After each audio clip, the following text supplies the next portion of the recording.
2 seconds. That's all the distance she had left. 2 seconds before 150 pounds of pure muscle closed the gap and brought her down on a sunlit street where everyone was too afraid to help. She wasn't built for running. 26 years old, thin from skipped meals and double shifts, her cheap sneakers slapping the pavement as her lungs burned. Behind her, the dog's growl rolled low like distant thunder, and she didn't dare look back. But the man who'd given the order wasn't running. He stood in the doorway of the nightclub he owned, hands buried in a suit that cost more than she earned in a year, and he was smiling. Like her terror was theater he'd paid for. And then, as she stumbled, something tore loose from her collar and spun into the daylight. A small silver pendant, a folded paper crane catching the sun as it hit the concrete. And the most feared man in the city stopped breathing. Stick around, because that tiny silver crane is about to crack open a heart everyone thought had turned to stone. Before we go any further, do me a favor. Hit that like button if you believe people can change. And now, let me take you back to where it all began. 24 hours before everything shattered on that sun-drenched street, the nightclub was still another world. Honey gold light, low music flowing like smoke. Quinn Beckett stood behind the bar near midnight, her hands long accustomed to every motion, wiping glasses, pouring liquor, sliding drinks toward customers who never once looked at her face. They saw only the black uniform, only a serving shadow whose purpose was to disappear the moment she was no longer needed. She'd worked here 8 months, long enough to know how this place swallowed people whole, long enough to understand that the most generous tips always came with looks that made her want to scrub herself clean. Her feet ached in cheap sneakers worn thin from 2 shifts stacked on top of each other. An afternoon at the laundromat, then this until the sun nearly rose. Exhaustion had seeped into her bones like a dampness that never dried. And while her hands kept lining up glasses, her mind counted the number she was terrified to think about. $4,200. That was what she still owed a loan shark named Reyes, a man with a cold smile and debt reminders that grew sharper by the day. She hadn't borrowed it for herself. She'd borrowed it for her 19-year-old brother, Wyatt, lying in a hospital 15 minutes away with 2 kidneys dying a little more each day. Just before 1, when the bar thinned out, she slipped into the storage corner and called him.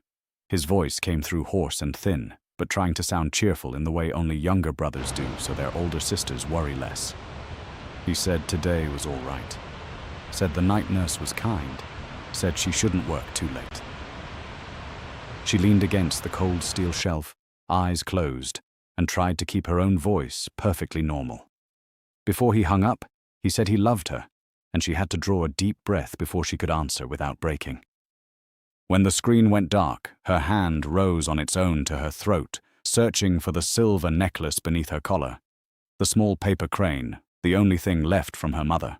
The woman who had folded a real paper crane for her as a girl and taught her that every crane was a wish kept safe. Her mother, a nurse who had spent her whole life saving people the world believed weren't worth saving, had been gone a long time. But whenever fear lodged itself in Quinn's throat, she still touched that crane as though her mother's hand were still warm against her. She didn't know that in less than a day, that face and the silver crane hidden beneath her collar would change everything. Near 2 a.m, when the last customers had staggered out, she didn't hear the floor manager's footsteps until he was right behind her, close enough that she could feel his whiskey breath on her neck. Frank Doyle, a man in his 40s who treated every female employee as property. He put a hand on her hip, sliding lower than any accident could excuse, and said in a syrupy voice that a pretty girl like her shouldn't wear herself out, that he could arrange easier shifts if she knew how to make him happy. Quinn went rigid, then spun around and knocked his hand off with her elbow. She didn't scream. She didn't beg. She just looked into his eyes with a calm that made his smile falter, and told him to keep his hands to himself. His face flushed red, wounded pride turning his voice from caressing to threatening. He reminded her who he was, who this place belonged to, said the owner's name like a curse, as though the mere mention should bring her to her knees. But Quinn was too tired, too worn down from watching her brother grow thinner to know how to fear a man like Frank anymore. The words burst out before she could swallow them, each one sharp as broken glass. She said this place, and the owner he worshipped, was nothing but a man who bought people the way he bought furniture, then threw them away when he got bored. A heartless monster hidden behind expensive suits. She said he might be able to buy fear, but he couldn't buy respect, because people don't respect what they only fear. The moment the words left her mouth, she knew she'd gone too far. But she didn't take them back. What she didn't realize was that in the shadowed corner near the VIP exit, a figure stood silently in the dark. Not every sentence spoken inside this club vanished into the music. Frank's slow, poisonous smile said he'd just picked up a card he knew he could play beautifully. He told her she'd made a mistake she was going to regret, that some words shouldn't be spoken in the monster's own house. He printed every word into his memory, not to forget them, but to carry them to the only person who could turn them into a sentence. The top floor of that building was a world few were allowed to enter. Sealed rooms, dark wood panels, bulletproof glass over the docks, the expensive silence of real power. Lucas Hale sat behind a walnut desk, an untouched glass beside him, his eyes on a report he wasn't reading. 37. Silver creeping into dark hair, a face carved out of winter. They called him the Undertaker in rooms where men whispered, and they were right to whisper. For 6 years he had lived like this, working late not because he had to, but because the empty penthouse above was more frightening than any column of numbers. His right-hand man, Teddy, stood by the window, restless tonight, checking his phone and turning it face down again. When Lucas asked what was wrong, Teddy only shook his head and said it was nothing. An answer that came too quickly. Lucas didn't press, but he remembered, because a man who survived long in his world never truly let anything pass. The door opened and Renata walked in without knocking, the privilege of the woman who had raised Lucas from the time he was an unwanted street child. 60, straight-backed, silver hair in a neat bun, the only voice he still listened to. She set down a cup of tea and reminded him of the principle the family had kept for 3 generations.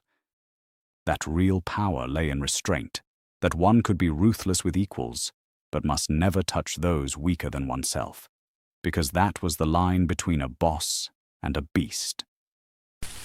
Lucas nodded as if to let it pass, but his eyes stayed cold as winter water. After she left, Frank was summoned upstairs. He came in cringing and poorly satisfied, then poured his story into Lucas's ear, a version bent so far out of shape it was unrecognizable. According to Frank, the server named Quinn Beckett had stood in the middle of the floor in front of customers, openly called Lucas a monster, and stirred up the other employees. He didn't mention the hand he'd put on her body. He didn't mention his threat to fire her. He only embroidered the story until it became a public humiliation that demanded an answer. Lucas listened without changing expression, slowly turning the silver ring on his right hand. He didn't care about a server. People like that were passing shadows. But reputation was different. Reputation was the weapon that kept blood from being spilled, the reason people paid on time and no one dared betray him. A monster called a monster to his face, if left unanswered, would soon be seen as a monster whose fangs had grown old. He made his decision not in anger but through cold calculation, which was more terrifying than rage. He wouldn't lay a finger on the girl. He didn't need to. Tomorrow, when she stepped out into the sunlight, he would teach her, and everyone watching, a lesson about naming the monster in its own den. He thought of Bruno, the black mastiff lying still in the darkness at the foot of the stairs, the only loyal creature left in his world, and a thin smile that didn't reach his eyes appeared on that winter-carved face. The next day, under the blazing sun, the calculated horror unfolded exactly as Lucas had planned, leaving Quinn curled up on the hot concrete as Bruno's heavy panting filled the sudden silence. Lucas crossed that distance with steps he hadn't even commanded himself to take, and when he knelt to pick up the silver crane still turning faintly on the pavement, the hand that never trembled suddenly went rigid. He turned the crane over in his palm, his thumb tracing the delicate folds, and found a tiny clasp hidden in the wing. He opened it. Inside was a photograph, faded with years, no larger than a fingernail. The face in that photograph made his heart strike one uneven beat, a beat it hadn't made in 6 years. For one instant, Lucas was no longer the boss standing in the middle of the city. He was a young man bleeding heavily on a hospital stoop. 12 years earlier, 25 years old, a low-ranking soldier in a world that didn't yet belong to him, a deal gone wrong had left a bullet in his hip. The men he called brothers had abandoned him on the back steps of a public hospital, the way people throw away garbage, leaving him to bleed in the cold with the certainty that no one would grieve. Then a hand had touched him. A nurse coming off a late shift, a woman who should have stepped past him like everyone else, knelt beside the body the whole world believed wasn't worth saving. She didn't ask who he was or why he had a bullet inside him. She pressed her own coat to the wound and spoke to him in a voice so gentle he thought he'd died. She told him to hold on to life, that no human life was trash. And before they carried him into the emergency room, she placed a small silver crane in his blood-soaked palm and told him it would keep him here. He'd gone looking for her once, afterward, standing at a distance, watching her with a thin 14-year-old girl outside the hospital gate. He hadn't stepped forward, because he knew the darkness he carried shouldn't touch that kind of light. He'd never even known her name. Until tonight, when that same silver crane fell from the collar of a girl who carried her face. He lifted his eyes to the girl trembling on the ground and for the first time truly looked at her. Not as a serving shadow, not as a lesson, but as a question he hadn't yet dared to name. Quinn saw only the shadow of the man who had loosed the monster falling over her and his hand reaching out. Certain this was the final moment of her life, she shrank in on herself, begging him to let her go back to her brother, her voice breaking apart.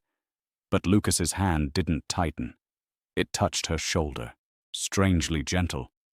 And when his voice rose, it carried no coldness, only a low, hoarse command, telling her to stand, telling her she was safe now. Teddy stood a few steps away, and in 7 years of following Lucas, this was the first time he had seen that winter-carved face crack open. He'd seen Lucas order men killed without blinking. He had never seen him kneel for anyone. That night, after a private doctor bandaged the scratches on Quinn's arm and she'd been sent home in a car she couldn't understand, Lucas sat alone with the silver crane before him and a stack of files. Quinn Beckett, 26, orphaned, 2 shifts a day to support her only brother, Wyatt, 19, end-stage kidney failure, dialysis 3 times a week, his name halfway down a transplant list so long it felt hopeless. A $4,200 loan from a loan shark named Reyes. Hospital bills paid in tiny trickles, like building a levee with bare hands before a flood. He told himself this wasn't kindness. He no longer knew what kindness was. A man like him always paid his debts, and this was a debt of grace that needed settling so the books could balance. Nothing more. In the middle of the night, he ordered his private fund manager to pay every one of Wyatt's medical bills, move the boy higher on every list money and power could reach, and wipe the debt to Reyes clean. All of it through an anonymous fund, no trace leading back to him, no word of thanks allowed to exist. He wasn't doing it to be thanked. He was repaying a debt to a dead woman, and her daughter would never need to know that the man who saved her brother was the monster whose true name she had spoken. 3 days later, Quinn stood frozen at the hospital cashier's counter when the clerk told her every one of Wyatt's bills had been paid, the debt to Reyes had vanished, and Wyatt's name had moved to priority on the transplant list. She asked who'd done it, again and again. The only answer was a nameless, faceless fund. Quinn wasn't naive. She knew no miracle came free, that anonymous kindness in this city was often a velvet-wrapped noose, and there was only one person who had just stepped into her life with enough power to erase all those numbers with a phone call. She took a car to the club in the middle of the day, knocked until Teddy opened the door, and demanded to see Lucas. She didn't sit in the chair he glanced toward. She stood in the middle of that expensive room in her faded clothes and placed a thin stack of cash on his desk. Everything she'd managed to gather, along with a declaration that she'd repay every remaining dollar no matter how many years it took. She said she didn't need his pity. Lucas raised an eyebrow, his voice cold and mocking, asking whether she knew how many people would get on their knees for what he'd just given her. Quinn looked straight into his eyes, and that was what made him pause. Because in this room, in this entire city, no one dared look directly into his winter eyes without lowering their own. She said kindness bought with the money of a man who set a dog on someone in the middle of the street wasn't kindness at all. It was just another way of owning someone, and she'd rather carry debt for the rest of her life than let her brother live on the charity of a man who didn't even see her as human. She said he might be able to buy Wyatt's life, but he couldn't buy her silence or her gratitude. Lucas rose and came closer, a movement that should have made anyone step back. Quinn didn't step back. She lifted her chin and went on, her voice not loud but each word sinking deep. A man rich enough to buy a whole city, she said, yet poor enough not to have a single person who dared tell him the truth. A man who'd built his walls so high he'd imprisoned himself inside them and called it power. She said he surrounded himself with frightened flatterers, then wondered why every night ended with him alone. Those words touched a place no one had ever dared touch, and for a moment Lucas couldn't find an answer. He looked at the thin young woman who had just returned what the whole world longed for, and thrown the truth in his face, and something in his chest, the part he thought had died with his wife and child, stirred with a quiet, painful motion. He didn't take back the money. He only said so softly it was almost to himself that she knew nothing about him. "Maybe I don't," she said before turning away. "But at least I'm not afraid to find out. Which perhaps means you're the one who's afraid." And she walked out, leaving him alone in his room of power, feeling for the first time in years that the wall he'd built had begun to crack. Lucas wasn't used to being refused. He couldn't give back the past to the woman who'd saved him, but he could pull her daughter into his orbit in a way she couldn't reject. He ordered Teddy to move her off the night shift, away from Frank, into a position managing inventory at 3 times the pay and decent hours, enough to be beside her brother. Quinn was suspicious, but she needed every dollar, and refusing honest work out of pride was a luxury poor people couldn't own. She took the job and kept her distance, giving Lucas only a cold nod when their paths crossed. Meanwhile, Reyes the loan shark suddenly vanished from the city. One night, several men in dark clothing knocked on his door, and by morning he'd left without even taking his belongings, leaving word that the Beckett name was one no one was allowed to touch. Lucas never told Quinn, and she never asked, but she understood the way people understand things that happen in the dark. For the first time in years, she slept through the night without being woken by a debt collector's call. What she hadn't expected was Bruno. The mastiff that had once charged at her like a nightmare now appeared in places she didn't expect, lying outside the storeroom where she worked, his deep brown eyes following her with strange patience. He didn't growl. He didn't lunge. It took many days before she dared push a piece of leftover meat toward him, and he accepted it with a gentleness astonishing in a creature that could snap bone in his jaws. Gradually, without her understanding when it began, the dog started following her, rubbing his enormous head against her palm, and she realized that beneath all that frightening muscle was a creature that had never truly wanted to be a weapon. Once, crouched beside him in a corner, scratching behind his ear, she looked up and caught Lucas standing at the end of the corridor, watching with an expression she couldn't read. Something almost like longing, as though he too stood outside the door of a warmth he'd forgotten how to enter.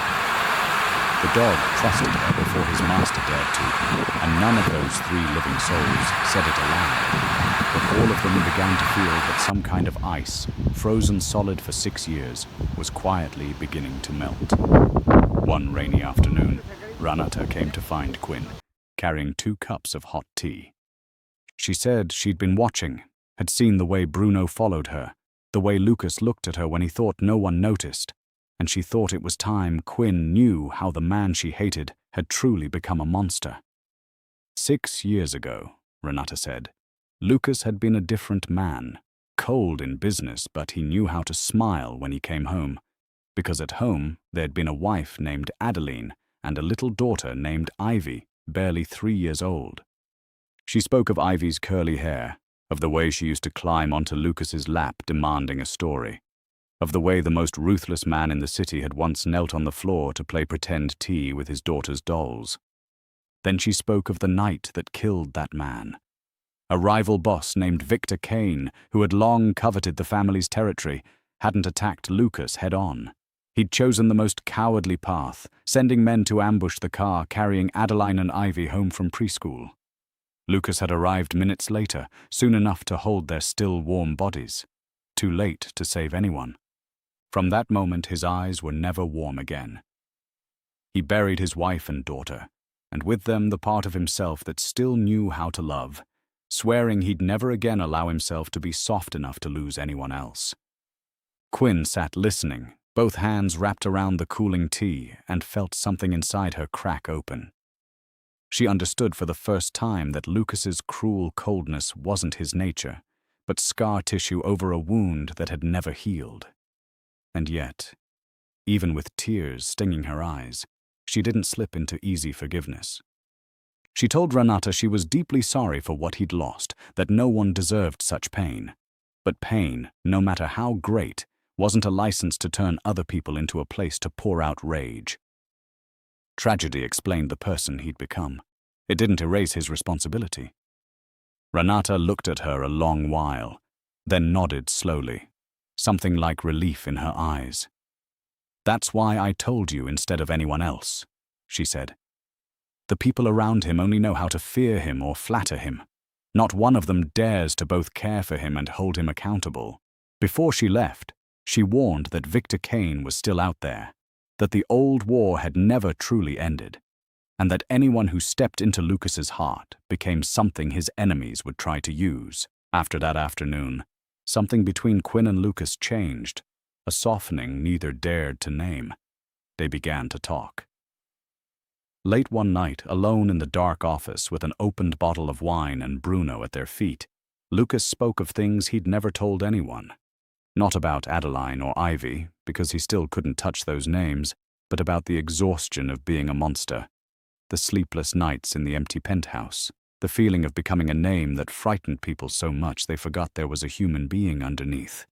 Quinn told him about her mother, about the paper cranes, about Wyatt, about the fear she carried every night. In the lowered yellow light, the distance between them narrowed until Lucas reached out and brushed a strand of hair from her forehead, a gesture so gentle it left them both still. They leaned toward each other, their lips so near only a breath remained. Then Lucas stopped. He jerked back as though he'd touched fire, shot to his feet and turned his back. When he turned again, the warmth in his eyes had frozen over, colder than the first time she'd met him, and his voice rose with a cruelty calculated to wound. He said she'd misunderstood, that she was only the daughter of someone he owed, that he'd helped her to settle a debt, nothing more. And she shouldn't confuse pity with anything else. Quinn felt the knives drive into her chest. She didn't cry in front of him, but her face went pale, and she stood, her voice trembling but straight, and said he was right, that she'd been foolish to think there was a human being hidden behind the monster, and she wouldn't make that mistake again. Then she walked out. Lucas stood there long after the door closed, his hands clenched, and the truth he didn't dare admit pressed against his chest. He hadn't pushed her away because she meant nothing. He'd pushed her away precisely because she'd come to mean far too much. 6 years earlier, he'd learned that loving someone meant placing a dagger in an enemy's hand, that everything he treasured could be turned into a weapon against him. He would rather smash the fragile thing that had only just begun to bloom than let fate tear it from him again. He told himself he'd done the right thing, but looking at the silver crane in his desk drawer, he knew he'd just lied. More than a week later, while Quinn still kept her cold distance, a call from the hospital shook everything. A compatible kidney had appeared, an almost perfect match for Wyatt. But the chance was fragile, because another patient also qualified, and the review process could drag on long enough for the opportunity to slip away, long enough for Wyatt's dying kidneys to give up. Quinn collapsed in the hospital corridor, begging the doctor for any way to move faster, hearing only the regret-filled silence of an overwhelmed system. In her desperation, She didn't even know whose number she'd dialed. She only knew that when Lucas's voice came through, she told him everything through tears, forgetting she was angry, forgetting the cold wall, leaving only a sister pleading with anyone who might save her brother. Lucas said little, only told her to stay where she was, then hung up. Somehow, within hours, Wyatt's transplant was moved to highest priority, a leading surgical team brought in, every administrative barrier dissolved as if it had never existed. During the long hours of waiting, Quinn sat beside an older nurse who'd worked there for decades. When the nurse saw the silver crane, she froze, then asked whether Quinn was Marion Beckett's daughter. Quinn nodded, surprised, and the nurse told her she'd once worked with her mother, that Marion was the kindest nurse she'd ever known, a woman who always folded little silver cranes for the most hopeless patients. Then she told an old story about a night years earlier when Marion had saved a young man who'd been shot and left on the back steps. A man everyone said they should call the police on and leave alone.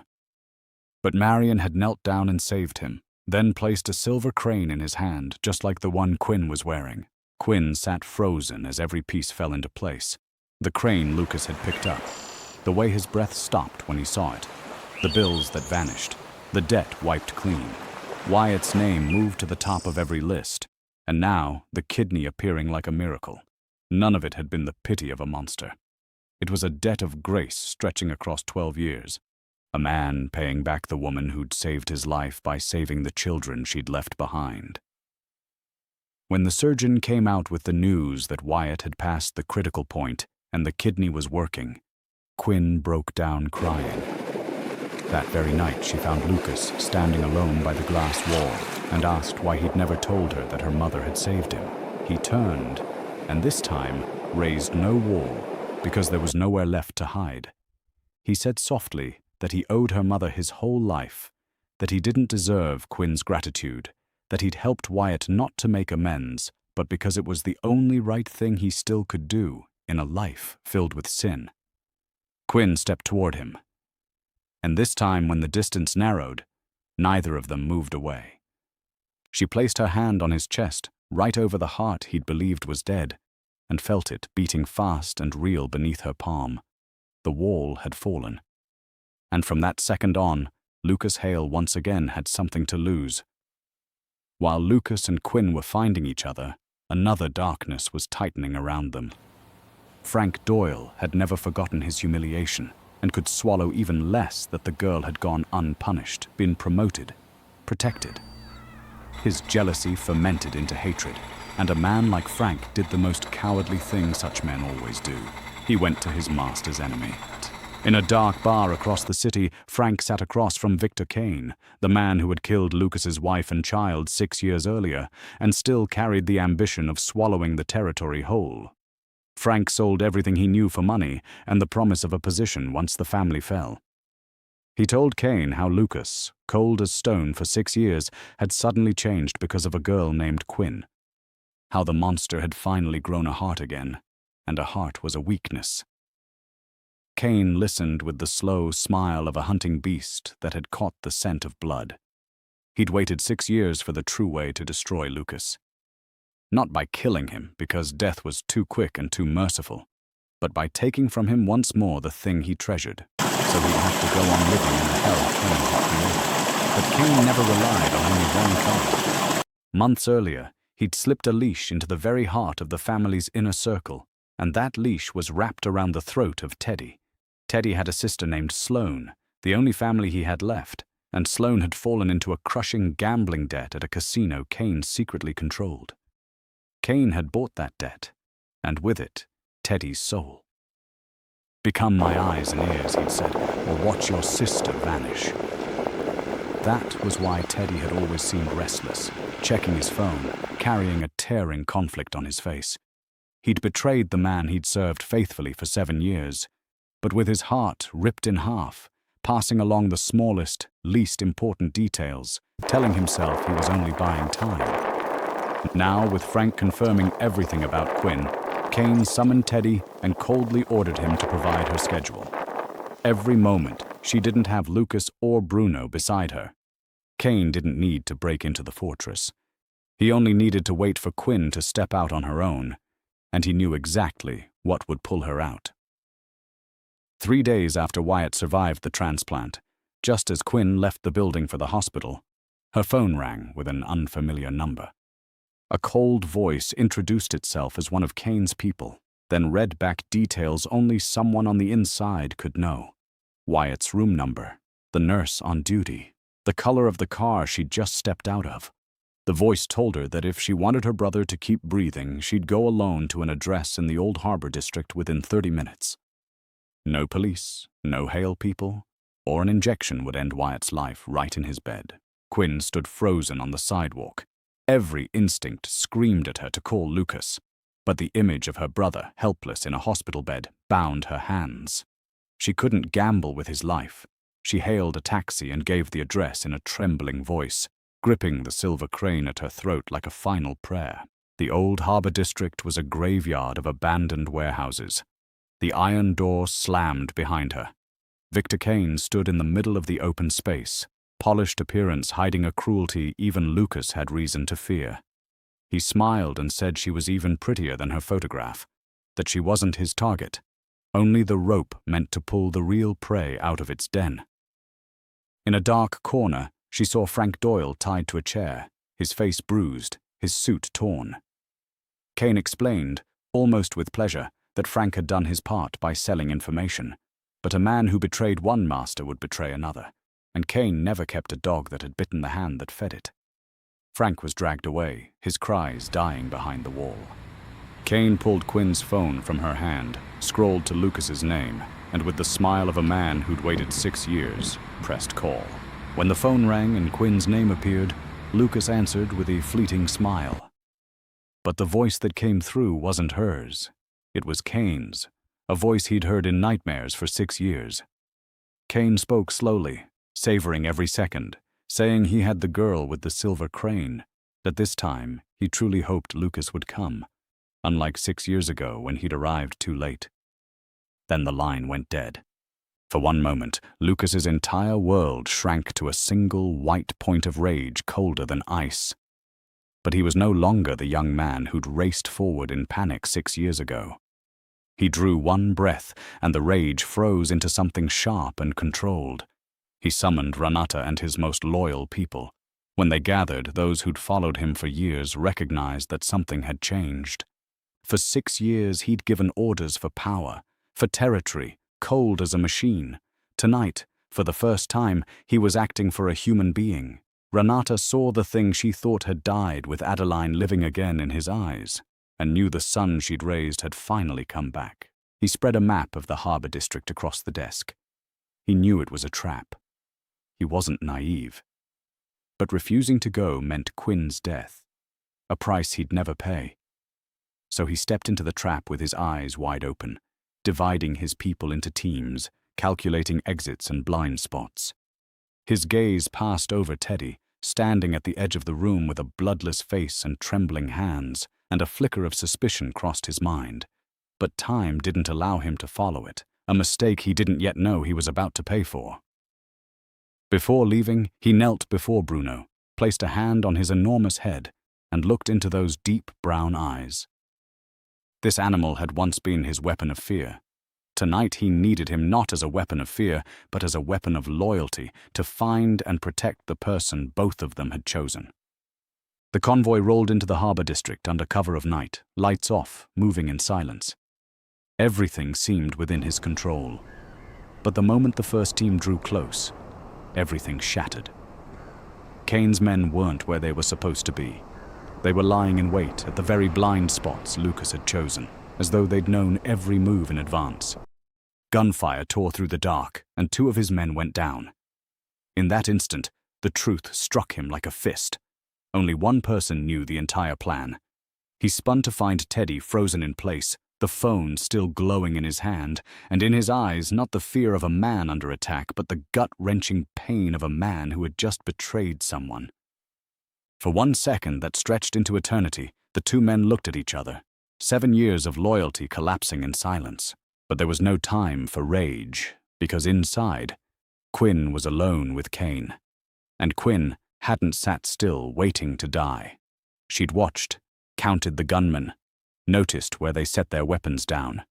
When the first gunshot cracked, she snatched a glass bottle, smashed it against an iron edge, drove it into the nearest guard's hand, and ran into the darkness of the stacked shelves. She wasn't strong or trained, but she knew her fear, and she turned it into speed, slipping through narrow aisles where large men struggled to follow. It was in that chaos that Bruno appeared. Lucas had released him through a gap by the side door, and 150 pounds of Mastiff surged through the warehouse, following the one scent he'd memorized over the past weeks. Quinn's. He found her just as one of Kane's men drove her into a corner, and the animal once trained to spread fear now unleashed all that ferocity on the man threatening the person he protected. She called his name through a sob, one hand clutching his thick fur, and for the first time since stepping inside, she was no longer alone. Outside, Lucas fought to break through, half his plan in ruins, his heart torn between fury at Teddy and terror for Quinn. He saw Bruno's shape at the gap, saw Quinn behind him, and a fierce spark of hope flared. But at the same time, Kane saw his prey slipping away and raised his gun, aiming straight at the girl running toward freedom. Teddy, standing between betrayal and conscience, saw Kane's barrel tracking Quinn, and the choice he'd been running from for weeks finally cornered him. He no longer thought of Sloane, no longer thought of the debt. He saw only the innocent girl running toward life and the man who'd taken him in when he'd been nothing. He lunged forward. He couldn't shoot Kane in time. He only threw his whole body into the path of the bullet, shoving Quinn down behind a shelf at the exact instant Kane pulled the trigger. The gunshot cracked through the warehouse. Teddy jerked still, a red stain spreading across his shirt, and dropped to his knees, then collapsed. Kane cursed and turned away as Lucas's men finally broke through and poured inside. Lucas reached Teddy as the gunfire thinned, kneeling beside the man who had betrayed him, and in his eyes was a wreckage of fury, pain, and a shattered question. Teddy looked up, blood at the corner of his mouth, and with his final breaths told him everything. About Sloane, about the debt Kane had bought, about the cruel choice, about how he'd tried to pass along the smallest pieces, tried to delay, prayed for a way out that had never existed. He said he wasn't asking to be forgiven. He only wanted Lucas to know he'd never stopped seeing him as the only brother he had. Lucas tightened his grip around Teddy's cooling hand. The anger that should have flared into hatred instead dissolved before the sight of the man dying because he'd just taken a bullet for the woman Lucas loved. He thought of himself, of what a person would do when an enemy held the only thing they had left to lose, and understood that Teddy had been placed in the very hell Lucas was living inside. He bent closer and told his right-hand man that he forgave him, that Sloane would be safe, that he would take care of her the way Teddy had once taken care of this family, and that Teddy was not dying as a traitor, but as the man who had saved Quinn's life. Something like relief flickered across Teddy's ashen face, as though that was the only thing he'd needed to hear. He whispered a thank you too soft to hear, his eyes searching toward Quinn, and tried to lift a weak smile, as if to tell her she was safe now. Then his hand went slack, and Teddy died in that cold warehouse, not as the pawn Kane had used, but as a man who'd reclaimed his soul in his final moment. The gunfire died down, Kane's men fallen or fleeing, and when the smoke settled, Victor Kane found himself driven into the far corner. Lucas walked toward him, each step slow, the gun at his side, but his entire body a sentence already passed. Kane backed against the wall and, like a cornered animal, laughed and began tearing open the old wound, speaking of Adeline, of Ivy, of that night 6 years ago, savoring every tremor on his enemy's face. He wanted Lucas to kill him in a frenzy of rage, because even in defeat, he wanted to steal the final thing, wanted to turn Lucas back into the monster he'd created, to prove that beneath the surface, they were no different. Lucas raised the gun, pressed it to Kane's forehead, his finger tightening. 6 years of hatred gathered into this one moment. Every cell in him screamed to pull the trigger. Then Quinn's voice rose behind him. Not a scream, but a plea hoarse with tears. She stepped forward and stood beside him, not to protect Kane, because she had no mercy for the man who'd murdered innocents and just taken Teddy. She placed her hand on Lucas's trembling arm and told him Kane wasn't worth losing himself over one more time. If he pulled the trigger, he'd give Kane exactly what he wanted, let him drag Lucas back into the frozen grave he'd only just escaped. She wasn't begging for Kane's life. She was begging for Lucas's soul. For the man her mother had saved. For the man she'd seen kneel beside his dog and listen as she spoke of paper cranes. She said Teddy had died so she could live, and if Lucas killed Kane in hatred, that death would only place one more body on his hands, not bring the peace he'd been longing for. Lucas stood motionless, the barrel still pressed to his enemy's forehead, the fiercest struggle of his life raging inside him, between the monster tragedy had forged and the man love had just called awake, his breathing heavy, his hand trembling. And then, slowly, he lowered the gun. Kane sneered that he was a coward, that he didn't have the nerve. But Lucas looked at him with eyes no longer ice-cold, only filled with quiet contempt, and said a bullet would be too merciful, that Kane would have to live a long time in a cell, stripped of power, stripped of his name, forgotten. That was the hell he deserved. Just then, sirens wailed, and lights swept across the broken windows. An honest officer named Holloway, who'd pursued both Kane and the Hale family for years, walked in with her team. Lucas had called her on his way, and with that call came the entire file, the evidence, the crimes of Victor Kane the family had quietly gathered for 6 years. Holloway understood Lucas wasn't clean either. But tonight, he'd given her what she needed to end Kane under the law. She cuffed Kane, still screaming curses, and led him outside, stripping him of the power and freedom he'd used to destroy so many lives. The weeks after that night passed slowly, like a great wound learning how to heal. One evening, Lucas handed Quinn the silver crane he'd kept since the day it fell. He said it was time to return it to its owner, but there was something inside he'd never dared to open. The piece of paper folded into quarters that he'd seen on that first night, but lacked the courage to read. Quinn opened the tiny clasp and took out the paper, yellowed with years. It was her mother Marion's handwriting, a note hidden inside the crane long ago. She read it aloud, her voice trembling.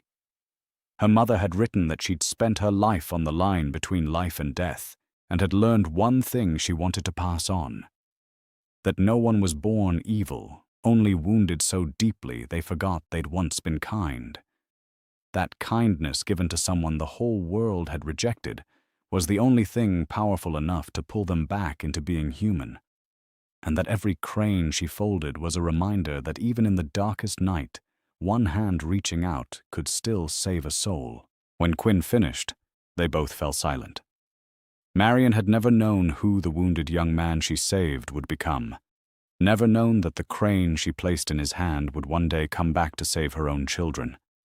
But her lesson had become true in this very room, where a man who had once been a monster was being pulled back into being human by the very kindness she'd believed in. Lucas held the note, and for the first time since the day he buried his wife and child, let his tears fall. Not tears of hatred, but of something that had finally been loosened inside him. Wyatt recovered better than anyone expected, color returning to the face of the boy who'd once been thin as a leaf. Lucas didn't become a saint, and didn't pretend he could. He faced Holloway not as a man running from the law, but as a man choosing to take responsibility for what he'd done. He surrendered the parts of his empire he could, cooperated with the investigation, accepted that the road to atonement would be long. He began dismantling the darkest pieces of the family business and used his resources to pay off Sloane's debts and keep her safe, honoring the promise he'd made to the brother who died in his arms. Renata watched the son she'd raised walk the rough road of redemption, and in her eyes there was deep comfort, because she knew a man who took responsibility for his sins was far closer to salvation than one who pretended he was innocent. Many months later, on a spring morning flooded with honey-gold sunlight pouring over the small garden behind the new house Quinn and Wyatt now called home, Quinn stood in the warmth, no longer the thin server who lowered her head and turned herself into a shadow, just to survive. She stood straight, her face peaceful, the repaired silver crane shining at her collar. Wyatt sat nearby, healthy and radiant, talking about going back to school in the fall, about a future that not long ago had seemed closed forever. Bruno lay at their feet, the creature once turned into a weapon of fear now returned to his true nature, a loyal guardian for the people he loved. Lucas stood beside her, still quiet, still bearing scars that would never fade. But those winter eyes were no longer frozen shut. He looked at her in the early sunlight and softly repeated the phrase he'd once used to belittle her. Little server. But this time it carried an entirely different meaning. No longer contempt, but the deepest gratitude of a man toward the girl who had taught him that a heart he believed dead could beat again. The little server he'd once meant to teach a lesson had turned out to be the one who saved him. Quinn smiled, raised her hand to touch the crane at her throat, and in that moment felt her mother very near. The woman who had planted a seed of kindness many years earlier, without ever knowing what it would one day become. So here's what stays with me about this whole story. We talk a lot about justice, about people getting what they deserve, and there's a version of this tale where Lucas pulls that trigger and we all cheer. But the story is braver than that. It understands that the most powerful thing isn't revenge. It's the moment you choose not to become the thing that hurt you. Cain wanted to drag Lucas back into the grave to prove they were the same. And the only way Lucas truly won wasn't with a bullet. It was by lowering the gun, because a woman who had every reason to hate him stood beside him and reminded him he was still human. And then there's the crane itself, a small silver charm folded by a kind nurse who never lived to see what her one act of mercy would set in motion. She saved a dying man on a stoop, and 12 years later, that same mercy circled all the way back to save her own children. That's the thing about kindness. You almost never get to see where it lands. You just have to trust that it goes somewhere. Marion believed that no one is born evil, only wounded so deeply they forget they were ever kind. And maybe that's the truest thing in this entire story. The person everyone has written off, the one the whole world has rejected, might be exactly the one who's one act of grace away from coming back.